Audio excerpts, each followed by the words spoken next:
the Arab bullies of Liberty Street.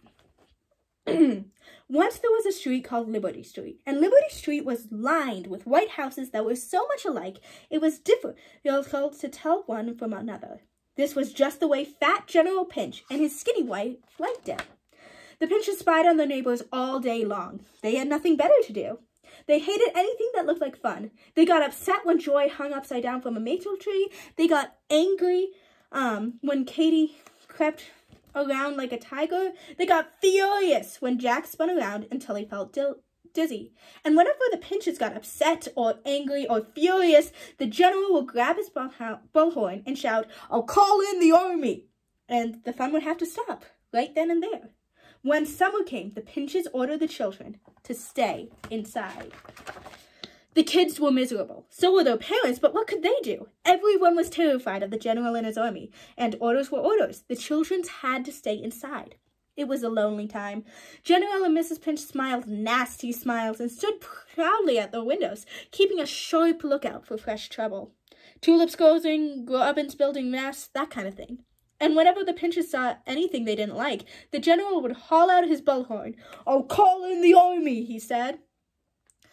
Liberty Street was certainly clean and quiet. You had to give the Pinches credit for that. But you never heard any music or laughter there, or saw any toys or happy children.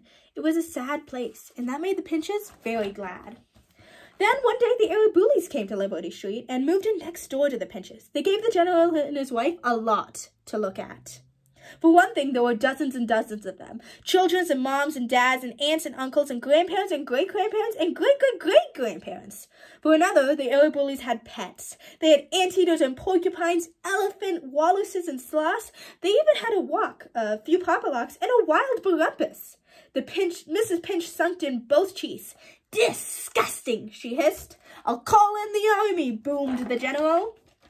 But that didn't bother the Arab bullies. They didn't speak English. They didn't know what those Pinches were screaming about. Now, the Arab bullies came from an island far away where people are born with colorful skin. Strangely enough, however, the Arab bullies were never the same color from one day to the next.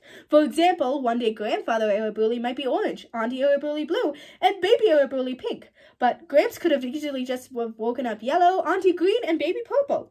You just never knew. At night, the Arab bullies glowed in the dark. "Revolting!" squawked Mrs. Pinch, stomping her feet. "I'll call in the army!" bellowed the general.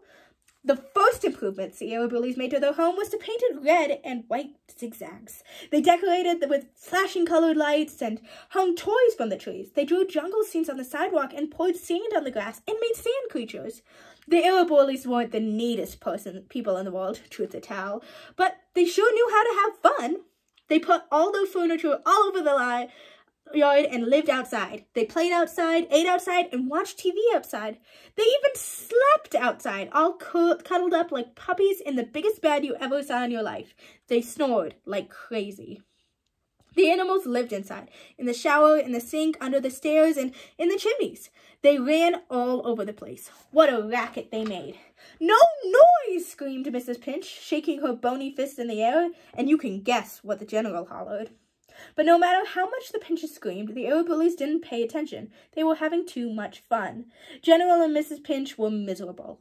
All this happening was making them sick. Things were getting out of control. Why, before they knew it, all the children of Liberty Street were outside playing Balloomba Ball. "This has got to stop!" screeched Mrs. Pinch, her eyes popping out of her head. Just then, Joy clobbered the Balloomba Ball. It went up and up and up until, oh no! It crashed through the Pinch's windows and smashed into the general's stomach. Pow! And knocked him flat. "Ouch!" roared the general. The Pinches were out in a flash.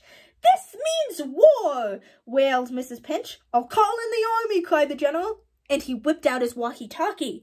"Come in, army!" he thundered. "Attack Liberty Street at dawn!" Then the Pinches stormed home and slammed the door, but not before their cat Naomi had escaped and got to the Arab bully's house to live.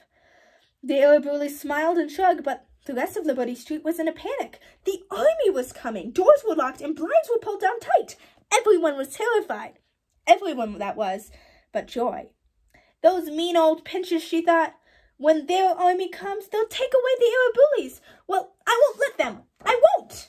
And so she thought and thought and thought until she had an idea. She waited until night came, and then when the parents of Liberty Street were asleep, Joy tiptoed outside and sneaked around Liberty Street, waking the other children and telling them her plan. "What a neat idea," they said. Because there wasn't a moment to lose, they all got busy right away, but they had to be very quiet so their parents wouldn't wake up. The children crept down to their basements and up to their attics. They dug through closets and drawers. They gathered toys and balloons and finger paints. They rounded up scissors and wrapping paper and pulled out decorations from Christmas, Thanksgiving, and Halloween. Then they went outside. Some of the children colored the houses and pasted animal cutouts in the windows. Others decorated the trees and painted the sidewalks. They put toys everywhere and dragged furniture outside. They worked all night long. The last thing they did was to paint one another's faces. The air boilers snored through it all.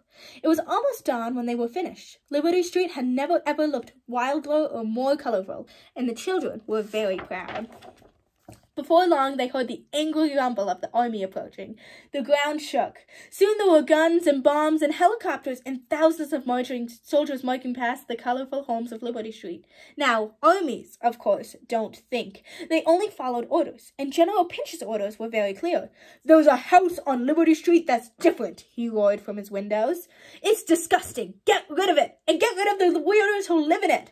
And so, with those orders in mind, the soldiers marched up Liberty Street. But all they saw were brightly painted homes and colorful people. No house was different. No one was weird. The soldier didn't know what to do. But when they finally reached the end of Liberty Street, there it was, a different house, plain and white, with a fat, angry man and a nasty, skinny woman inside them. "That's them," shouted the army. "They're the weirdos." "Charge!" ordered the general, and the army did just that. The soldiers surrounded the house and tied it up with ropes. "Not us, you idiots!" squealed Mrs. Pinch. "I'll call in the army," cried the general. But the army was already there, following orders. And so it was that the Pinches in their house were yanked from the ground and dragged far, far away, as the children trioed and the Garibaldi's waved goodbye. And the terrible Pinches were never seen on Liberty Street ever again.